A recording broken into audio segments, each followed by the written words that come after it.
दोस्तों, हर बार की तरह इस बार भी मैं ऐसी फिल्म को एक्सप्लेन करने जा रहा हूँ जिसे किसी और ने एक्सप्लेन न किया हो। और इस बार मैं एक सच्ची घटना पर आधारित फिल्म को आपके लिए एक्सप्लेन करने वाला हूँ, ताकि आपको हमारे चैनल पर नए और यूनिक कंटेंट मिलता रहे। तो कहानी की शुरुआत में हमें धरती के अंदर मौजूद खदानों में आ रहे झटकों के बारे में बताया जाता है, जो कि काफी तबाही मचा रहा था। पर लोगों के लिए सबसे बड़ी मुसीबत ये थी कि कोई भी नहीं जानता था कि अगला झटका कहाँ और कब आएगा। और अब अगले सीन में हम कुछ दोस्तों को देखते हैं जो कि अनजाने में ही एक माइनिंग एरिया में एक बहुत बड़े दरार की खोज करते हैं। और वो दरार थोड़ी थोड़ी देर में और भी बड़ा होता जा रहा था, और फिर अचानक से वे सारे दोस्त उस बड़े दरार में गिर जाते हैं।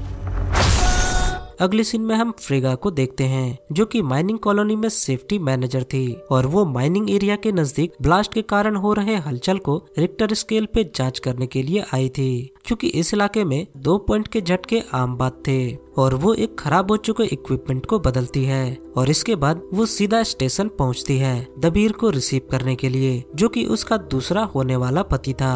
और अब वे लोग सीधा घर पहुंचते हैं, क्योंकि आज उसके छोटे बेटे सिमोन का जन्मदिन था। फ्रिगा अपने पुराने पति तागे के साथ सिमोन के कमरे में केक लेके जाती है, ताकि वो उसे सरप्राइज दे सके। पर सिमोन कमरे से गायब था, और इससे पहले कि वे लोग चिंता करते, वहाँ एक जोर का भूकंप का झटका आता है।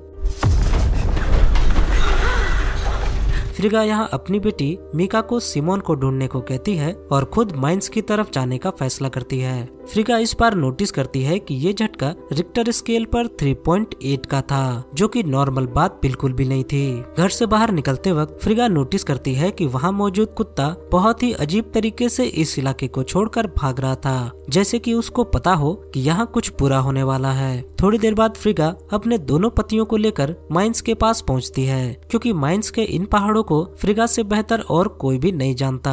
और अब माइंस के पास पहुंचते ही उन्हें पता चलता है कि माइंस में कुल 108 वर्कर हैं, जो कि फंसे हुए हैं, और उन वर्कर्स को बाहर निकालने का काम शुरू हो जाता है। उधर दबीर और तागे एक दूसरे से मिलते हैं, और उन्हें पता चलता है कि फ्रिगा के पास डाइवोर्स के पेपर पिछले 6 महीने से पड़े हैं, और फ्रिगा ने उस पे अभी तक साइन नहीं किया है। दबीर यहाँ कहता है कि फ्रिगा किसके साथ रहना चाहती है उसका फैसला उसे ही करने दिया जाए। उधर फ्रिगा फौरन ही अपने एक कलीग के साथ माइन के अंदर हुए धमाके की जांच करने के लिए खुद अंदर जाने का फैसला करती है, और उसके साथ तागे भी जाता है, क्योंकि माइंस का हेड तागे ही था। और अब थोड़ी देर ड्राइव करने के बाद वे लोग किरुना शहर में बने अंडरग्राउंड माइंस के 520 मीटर अंदर पहुंच चुके थे।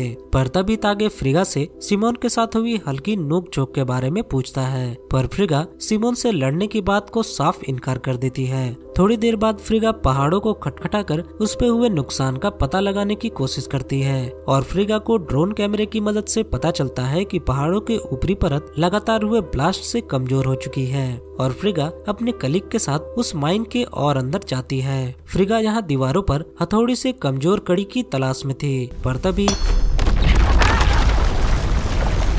और अब वहाँ मौजूद सारे लोग एक बहुत ही बड़े खोखले इलाके को देखते हैं, जो कि अच्छी बात बिल्कुल भी नहीं थी। उधर मीका को अपने दोस्तों से पता चलता है कि सिमोन अपने कुछ दोस्तों के साथ पार्टी करने के लिए निकला था, वो भी उसी माइंस की तरफ। उधर फ्रिगा ड्रोन की मदद से उस खोखले इलाके की जांच करती है, और उसे पता चलता है कि ये गुफा 1.5 किलोमीटर अंदर तक गई है, और किरुना शहर ठीक इस गुफा के ऊपर था। और उधर शहर के ऊपर हम एक बच्चे को खेलते हुए देखते हैं, पर ठीक उसी वक्त उसके नीचे की मिट्टी धंसने लगती है। पर खुशकिस्मती से उस बच्चे के पेरेंट्स वहाँ मौजूद थे, और उस बच्चे को बचा लेते हैं। उधर फ्रिगा तागे को किरुना शहर को खाली करवाने को कहती है, पर तागे कहता है कि हो सकता है ये पहाड़ें अपने आप को खिसकाकर एडजस्ट कर रही होंगी। पर फ्रिगा कहती है कि यहाँ के हालात बहुत ही खराब हैं, और वो अपने फैसले पर अटल थी। और इतने में ही माइंस का वो हिस्सा टूटने लगता है, और वे लोग अपनी जान बचाकर उस माइंस से बाहर की ओर भागने लगते हैं।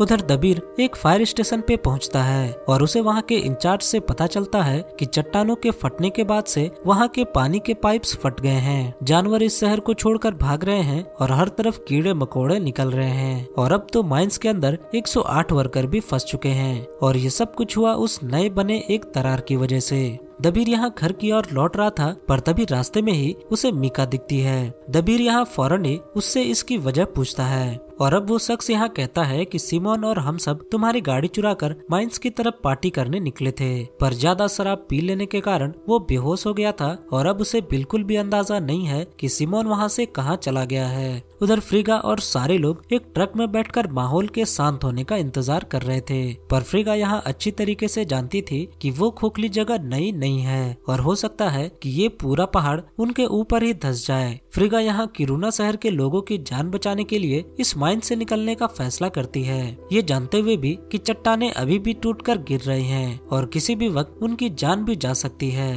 पर जल्द ही उन्हें पता चलता है कि उनके बाहर जाने का रास्ता बंद हो चुका था, पर वे लोग यहाँ से निकलने के लिए कोई दूसरा रास्ता ढूंढने लगते हैं। पर थोड़ी ही दूर चलने के बाद उन्हें वो दूसरा रास्ता भी बंद मिलता है। पर तभी फ्रिगा वहाँ उन चट्टानों के बीच से एक छोटे से रास्ते को देखती है और वो इस जगह से बाहर निकलने की कोशिश करने लगती है और आखिरकार वो खुद को दूसरी ओर बाहर निकाल ही लेती है। और अब बारी थी तागे की, पर वो उस छोटे से जगह में घुसने से डरने लगता है और उसका डरना जायज भी था। पर फ्रिगा यहाँ कहती है कि अगर आज हम दोनों यहाँ मर गए तो सिमोन अपना बर्थडे कभी भी नहीं मना पाएगा। और अब तागे उस छोटी सी गुफा में घुसता है, पर आधे रास्ते तक पहुँचने पर उसे लगता है कि वो फंस चुका है और वो जोर जोर से चिल्लाने लगता है और फ्रिगा को उसके सर पर वार करके मजबूरन उसे बेहोश करना पड़ता है। उधर दबीर और मीका उसी जगह पर पहुंचते हैं जहां हमने मूवी के शुरुआत में कुछ लड़कों को पार्टी करते हुए देखा था और उस जगह पर दबीर को किसी के मोबाइल के रिंग होने की आवाज सुनाई देती है और वे लोग उस रिंग का पीछा करते हैं और बहुत ही जल्द उन्हें वो बड़ी सी दरार मिल जाती है और वहाँ बजते हुए फोन्स भी। उधर फ्रिगा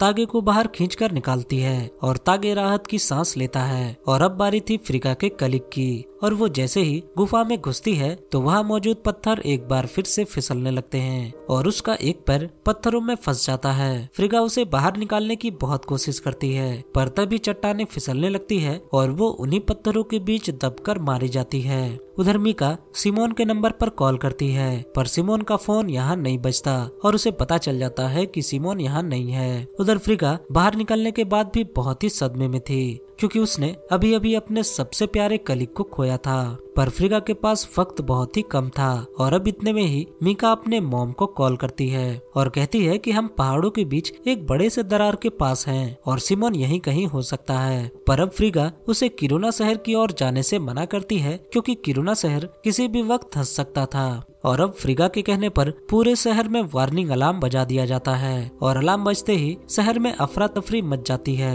लोग सड़कों पर उतर आए थे और किसी को कुछ भी पता नहीं था कि आगे क्या होने वाला है। और तभी वहाँ एक सड़क बीच से टूटने लगती है और गलती से मीका की कार उसी सड़क के दरार में फंस जाती है। उधर फ्रिगा और दबीर दोनों वहाँ मौजूद लोगों को चीख चीख कर शहर को जल्द से जल्द खाली करने को कह रहे थे, पर लोगों के ऊपर कोई भी असर नहीं हो रहा था। पर अब वो सड़क में मौजूद दरार बहुत ही बड़ी होती जा रही थी और मीका की कार उस दरार में आधी धंस जाती है। दबीर यहाँ फौरन ही मीका और उसके दोस्तों को बाहर निकालने की कोशिश करने लगता है, पर तभी फ्रिगा अपने सामने उस माइंस के ऊपर बनी पहाड़ों को धंसते हुए देखती है और इधर दबीर वक्त रहते मीका को कार से बाहर निकाल ही लेता है और अब शहर पूरी तरह से धंसने लगता है और देखते ही देखते कई लोगों की जान चली जाती है। और अब फ्रिगा और बाकी बचे जिंदा लोग बहुत ही सदमे में थे। उधर हॉस्पिटल के अंदर जख्मी मीका की फ्रेंड फ्रिगा को बताती है कि सिमोन एक आखिरी पार्टी को मनाने के लिए माइंस के नजदीक बने स्कूल में गया था और वो वहीं होना चाहिए। और अब इतना सुनना था कि फ्रिगा उसे ढूंढने के लिए स्कूल की तरफ भागती है, पर बहुत ही जल्द उन लोगों को स्कूल के नजदीक तबाही नजर आती है और अब उन लोगों को सिमोन की मौत का डर भी सताने लगा था। थोड़ा आगे जाने पर एक जख्मी लड़की के साथ उसके बेटे सिमोन की आवाज सुनाई देती है, जो कि ठीक उसके सामने एक बड़े से दरार के अंदर था। और अब फ्रिगा को ढूंढते हुए बाकी लोग भी वहां आ जाते हैं। फ्रिगा यहाँ उस जख्मी लड़की को बचाने के लिए आगे बढ़ती है, पर उसे ये एहसास हो जाता है कि जमीन कमजोर हो चुकी है और उसके ठीक नीचे एक बहुत ही बड़ा सिंक होल भी था। और अब फ्रिगा के द्वारा बचाए जाने से पहले ही वो लड़की उनके आंखों के सामने अपना दम तोड़ देती है और फ्रिगा सिमोन को बचाने के लिए एक पाइप के सहारे सिंक होल के ऊपर से गुजरकर सिमोन को बचाने वाली थी, पर इसी दौरान फ्रिगा के पैरों में एक सरिया घुस जाता है और अब हमें फ्रिगा और सिमोन के बीच चल रहे बहस के बारे में भी पता चलता है कि सिमोन दबीर को पसंद नहीं करता था और वो चाहता था कि उसके पेरेंट्स एक साथ रहे। फ्रिगा यहाँ कहती है कि अगर तुम्हें दबीर पसंद नहीं है तो मैं तुम्हारे लिए उसे छोड़ सकती हूँ, क्योंकि मेरे लिए ज्यादा जरूरी तुम हो। और अब सिमोन अपनी मदर से माफी मांगता है और कहता है कि मैं चाहता हूँ कि बस आप खुश रहें, और फ्रिगा कहती है कि मैं भी यही चाहती हूँ। पर इतने में ही उन दोनों के बीच एक बड़ा सा टेबल लटक जाता है और सिमोन यहाँ बहादुरी दिखाते हुए टेबल में कूदकर अपनी मदर तक पहुँच जाता है। पर फ्रिगा के पैरों में अभी भी वो सरिया घुसा हुआ था और अब तो मीका भी यहाँ अपनी मदर की जान बचाने के लिए नीचे चली जाती है और वे दोनों किसी तरह फ्रिगा के पैरों से सरिया को निकाल ही लेते हैं और अब उस रस्सी की मदद से वे लोग सही सलामत ऊपर आने लगते हैं। पर अब वो किनारा भी टूटने लगा था जिसमें फ्रिगा बैठी हुई थी और वे लोग हार ना मानते हुए उस टेबल पर कूद जाते हैं। पर टेबल पर वजन ज्यादा था और इसलिए फ्रिगा के ऊपर आने तक वो केबल वाली रस्सी को नहीं छोड़ता। पर इसी बीच तागे को एक बहुत ही जोर का बिजली का झटका लगता है और अब बिजली के झटके से उसकी मौत हो जाती है। पर वो जाते जाते दबीर से कहता है कि मेरे बच्चों का ख्याल रखना, और इतना कहकर वो इस दुनिया से चला जाता है। और अब आखिर में फायर ब्रिगेड वाले वहाँ आ जाते हैं और उन लोगों को बचा लिया जाता है। पर शायद वे लोग इस हादसे को पूरी जिंदगी नहीं भूल पाएंगे, क्योंकि उन लोगों ने इस हादसे में अपने फादर और अपने पति को खोया था। और इसी के साथ ये कहानी यहाँ खत्म हो जाती है। मैं मिलूंगा आपसे अगली वीडियो में, तब तक के लिए बाय बाय।